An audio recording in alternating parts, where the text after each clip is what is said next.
ओम शांति। आज बाबा के 2 फरवरी 2021 के साकार मधुर महावाक्य हैं। आज के महावाक्यों में बाबा ने याद दिलाया, खुदा आपका दोस्त है, रावण आपका दुश्मन है। खुदा को प्यार से याद करो। बहुत सुंदर बात बाबा ने समझाई कि बहुतों के आशीर्वाद किन्हें मिलती है, सबके आशीर्वाद प्राप्त करना भी भाग्य है। जितना स्वयं बाबा की याद में रहकर पवित्र बनते हैं, औरों को बनाते हैं, तो आशीर्वाद मिलती है। श्रेष्ठ बनने का उपाय बाबा ने बताया, किसी भी देहधारी को याद मत करो, एक बाप को प्यार से याद करो। बाबा ने कहा यहाँ पे चाहे किसी के पास लाख हैं, करोड़ हैं, सब मिट्टी में मिल जाना है। इसलिए बेहद का बाप कहते हैं, बाप को प्यार से याद करो। फिर बाबा ने कहा, अधिकारीपन की स्थिति में स्थित होकर बाबा को साथी बना लो। जो बच्चे अधिकारीपन की सीट पर रहते हैं, बाबा सदा उनका साथी रहता है। अधिकारीपन की स्टेज पर रहने से व्यर्थ संकल्प, अशुद्ध संकल्प और अनेक रस, वहाँ से बुद्धि का भटकना बंद हो जाता है। और जिनकी बुद्धि की एकाग्रता है, उन्हें शक्तियों की प्राप्ति होती है। विशेष परखने की शक्ति, सामना करने की शक्ति और निर्णय शक्ति उन्हें प्राप्त हो जाती है। और जिनकी एकाग्रता अच्छी है, वो सहज ही माया जीत बन जाते हैं। तो हमें सदा अधिकारीपन की सीट पर रहना है। जब आत्मा मालिकपने की सीट पर सेट है, तो बाबा स्वयं साथी बन जाता है। फिर बाबा ने राजयोगी के विषय में कहा, जो 1 सेकंड में विस्तार को सार में ले आए, सार को विस्तार में ले आए, वही राजयोगी है। सार है मुरली का, मीठे बच्चे, खुदा तुम्हारा दोस्त है, रावण दुश्मन है। इसलिए तुम खुदा को प्यार करते हो, रावण को जलाते हो। खुदा को प्यार करते हो, रावण को जलाते हो। क्वेश्चन है, किन बच्चों को अनेकों की आशीर्वाद स्वतः ही मिलती है? आशीर्वाद अनेकों की किन्हें मिलती है? जो बच्चे याद में रहकर स्वयं भी पवित्र बनते हैं, दूसरों को भी आप समान बनाते हैं, उन्हें अनेकों की आशीर्वाद मिल जाती है। वो बहुत ऊंच पद पाते हैं। बाबा तुम बच्चों को श्रेष्ठ बनने की एक ही श्रीमत देते हैं। श्रेष्ठ बनने की श्रीमत कौन सी है? बच्चे किसी भी देहधारी को याद न कर, मुझे याद करो, विदेही को याद करो, निराकार बाप को याद करो। गीता आखिर वो दिन आया आज। ओम शांति। ओम शांति का अर्थ रूहानी बाप ने रूहानी बच्चों को समझाया है। ओम माना मैं आत्मा हूँ, ये मेरा शरीर है। आत्मा तो देखने में नहीं आती, आत्मा में ही अच्छे बुरे संस्कार रहते हैं, आत्मा में ही मन बुद्धि है। शरीर में बुद्धि नहीं, मुख्य है आत्मा।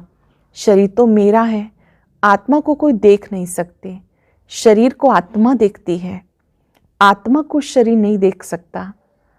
आत्मा निकल जाती तो शरीर जड़ बन जाता है। आत्मा देखी नहीं जा सकती, शरीर देखा जाता है। आत्मा शरीर को देखती है। आत्मा है तो देखने की भी शक्ति है। वैसे ही आत्मा का जो बाप है, जिसे ओ गॉड फादर कहते हैं, वो भी देखने में नहीं आते, उनको समझा जाता है, जाना जाता है। ध्यान से समझेंगे कि परमात्मा को इन चर्म चक्षुओं से नहीं देखा जाता, उनको बुद्धि के द्वारा जाना जाता है, समझा जाता है। हम आत्माएं सब ब्रदर्स हैं।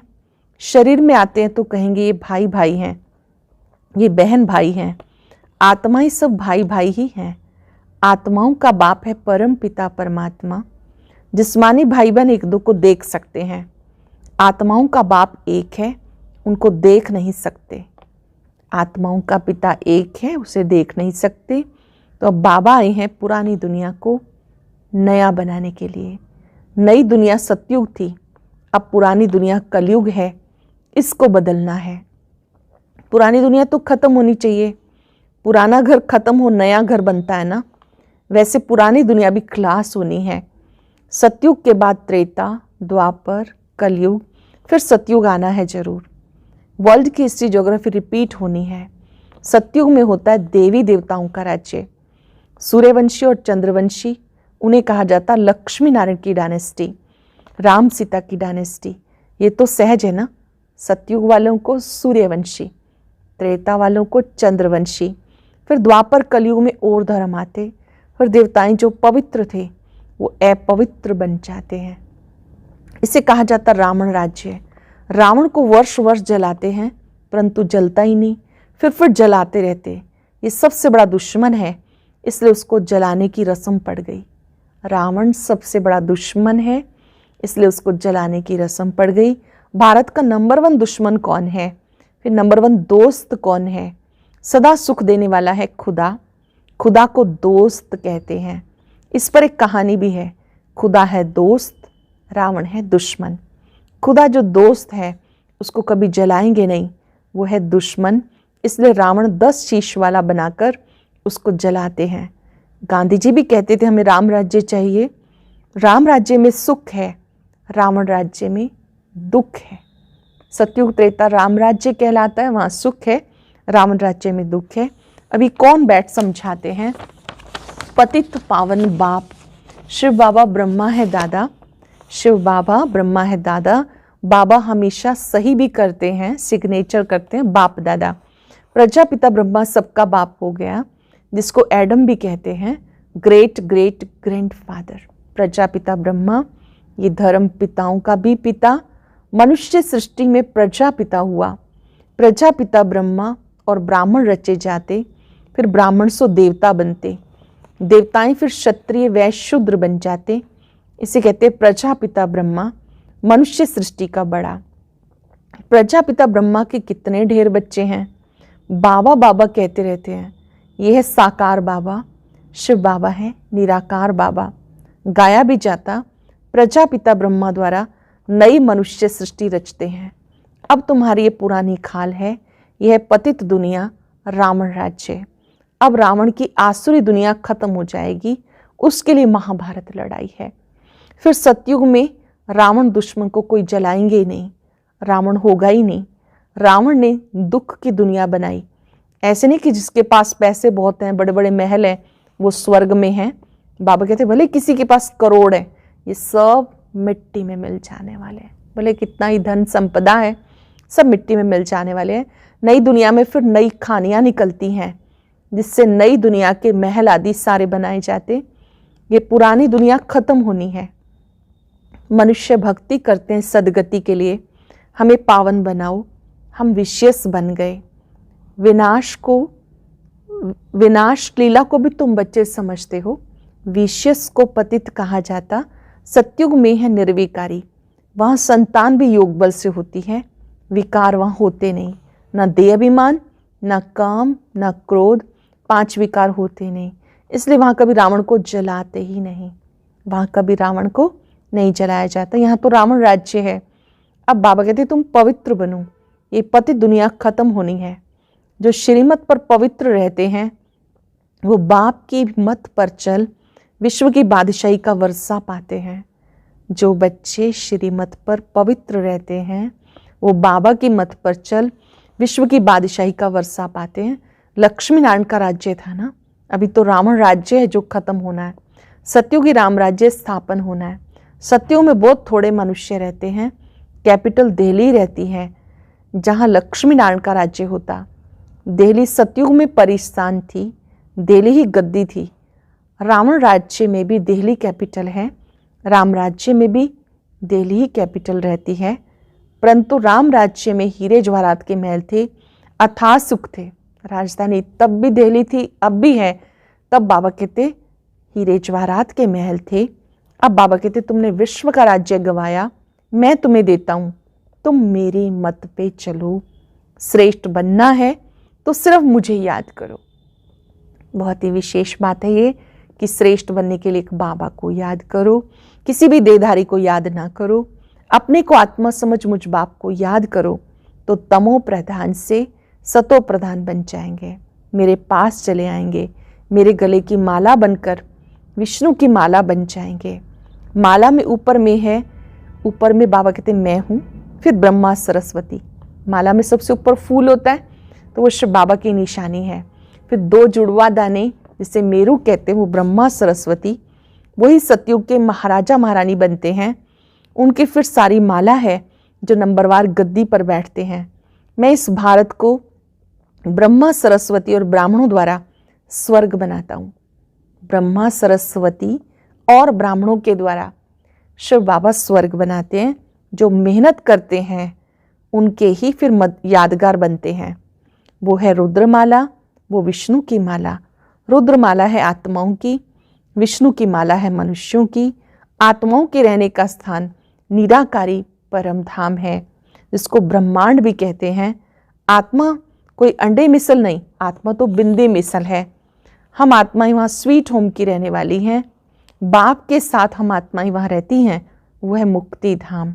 आत्मा तो ज्योति स्वरूप है, मूल वतन की रहने वाली है, उसे ब्रह्मांड भी कहते हैं। मनुष्य सब चाहते हैं मुक्ति धाम में जाएं, परंतु वापस एक भी जा नहीं सकता। सबको पार्ट में आना ही है। तब तक बाप तुम्हें तैयार करते रहते, तुम तैयार हो जाएंगे, फिर जो आत्माएं हैं वो सब आ जाएंगी। फिर क्लास, तुम जाकर नई दुनिया में राज्य करेंगे। फिर नंबरवार चक्र चलेगा। गीत में सुना ना, आखिर वो दिन आया आज। जानते हो, भारतवासी अब नरकवासी हैं, वो फिर स्वर्गवासी बनेंगे। आज जो नरकवासी बन गए फिर वो स्वर्गवासी बनेंगे। बाकी सब आत्माएं शांति धाम में चली जाएंगी।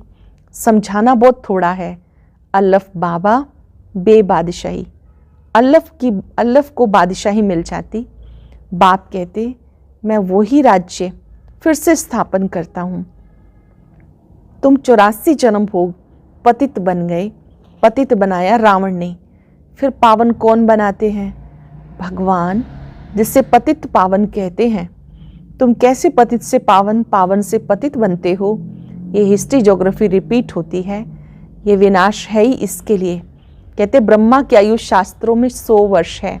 ये जो ब्रह्मा है जिसमें बाप बैठ वर्षा दिलाते हैं, उनका भी शरीर छूट जाएगा। आत्माओं को बैठ आत्माओं का बाप समझा रहे हैं। निराकार शिव बाबा याद दिला रहे हैं, भले ही ब्रह्मा इसका भी शरीर छूट जाएगा, अब तो छूट ही गया। तब मुरली उनके माध्यम से ही चल रही थी, तो बाबा याद दिला रहे थे कि आपका संबंध निराकार शिव बाबा से है, जो तुम्हें पावन बनाते हैं। मनुष्य मनुष्य को पावन बना ना सके। देवताएं कभी विकार से नहीं पैदा होते, पुनर्जन्म सब लेते हैं। बाप कितना अच्छी तरह से समझाते कि कहाँ तकदीर जग जाए। बाप आते हैं मनुष्य मात्र की तकदीर जगाने। सब पतित दुखी हैं, त्राही त्राही कर विनाश हो जाएंगे। इसलिए बाबा कहते त्राही त्राही करने से पहले मुझ बाप से वर्षा ले लो। त्राही त्राही से पहले, विनाश से पहले बाबा से वर्षा ले लो। ये जो कुछ दुनिया में देखते हो सब खत्म हो जाना है। Fall of Bharat, rise of Bharat, इसका खेल है। भारत के उत्थान और पतन की कहानी है। राइज ऑफ वर्ल्ड, स्वर्ग में कौन कौन राज्य करते हैं, ये बाप ही समझाते। भारत में देवताओं का राज्य था, अब फिर से वो नई दुनिया बन रही है। बाप से पढ़ रहे हो नई दुनिया का वर्षा लेने के लिए। कितना सहज है। ये है मनुष्य से देवता बनने की पढ़ाई। अच्छी रीति समझनी है, पढ़ाई अच्छी रीति पढ़नी है। कौन कौन से धर्म कब आते हैं? द्वापर के बाद ही और धर्म आते। पहले सुख भोगते फिर दुख। ये सारा चक्र बुद्धि में बिठाना होता, जिससे तुम चक्रवर्ती महाराजा महारानी बनते हो। सिर्फ अल्लफ और बे को समझना है। विनाश तो होना ही है। हंगामा इतना हो जाएगा जो विलायत से फिर आ भी नहीं सकेंगे। इसलिए बाबा कहते भारत भूमि सबसे उत्तम है। जबरदस्त लड़ाई लगेगी, फिर वहाँ के वहाँ ही रह जाएंगे। 50-60 लाख भी देंगे तो भी मुश्किल आ सकेंगे। वहाँ से बाबा कहते आ ही नहीं सकेंगे। भले कोई 50-60 लाख देगा तो भी मुश्किल आ सकेंगे। भारत भूमि सबसे उत्तम है, जहाँ बाप आके अवतार लेते हैं। शिव जयंती भी यहाँ मनाई जाती है। सिर्फ श्री कृष्ण का नाम डालने से सारी महिमाएं खत्म हो गई। सर्व मनुष्य मात्र का लिबरेटर यहाँ ही आकर अवतार लेते हैं। शिव जयंती भी यहाँ मनाते गॉड फादर ही है जो आकर लिबरेट करते हैं। बाबा आकर के लिबरेट करते हैं। शिव जयंती भी यहाँ होती है। ऐसे बाप को तो नमन करना चाहिए, उनकी जयंती मनानी चाहिए। वह बाप भारत में आके सबको पावन बना रहे हैं। शिव बाबा भारत में आके सबको पावन बना रहे हैं। तो ये सबसे बड़ा तीर्थ ठहरा। सबको दुर्गति से छुड़ाई सदगति देते हैं। ये ड्रामा बना हुआ है। दुर्गति से छुड़ाकर बाबा सदगति देते, ड्रामा बना हुआ है। अब तुम आत्माएं जानती हो, हमारा बाबा इस शरीर द्वारा ये राज समझा रहे हैं। हम आत्मा शरीर द्वारा सुनती हैं। आत्म अभिमानी बनना है। अपने को आत्मा समझ बाप को याद करते रहो, कट निकलती जाएगी। आत्मा पे जो जंग चढ़ी है, आत्मिक स्थिति में स्थित होने से कट उतरती जाएगी। प्योर बन जाएंगे, बाप के पास आ जाएंगे। जितना याद करेंगे उतना ही पवित्र बनेंगे, औरों को भी आप समान बनाएंगे। बहुतों के आशीर्वाद मिलेगी, ऊंच पद पालेंगे। इसलिए गाया जाता सेकंड में जीवन मुक्ति। निश्चय हुआ, 1 सेकंड में जीवन मुक्ति प्राप्त हो जाती है। अच्छा, मीठे मीठे सिक्के लदे बच्चों प्रति माता पिता बाप दादा का याद प्यार, गुड मॉर्निंग। रूहानी बाप की रूहानी बच्चों को नमस्ते। रूहानी बच्चों की रूहानी बाप दादा को नमस्ते, गुड मॉर्निंग। शुक्रिया बाबा, शुक्रिया। धारणा के लिए सार।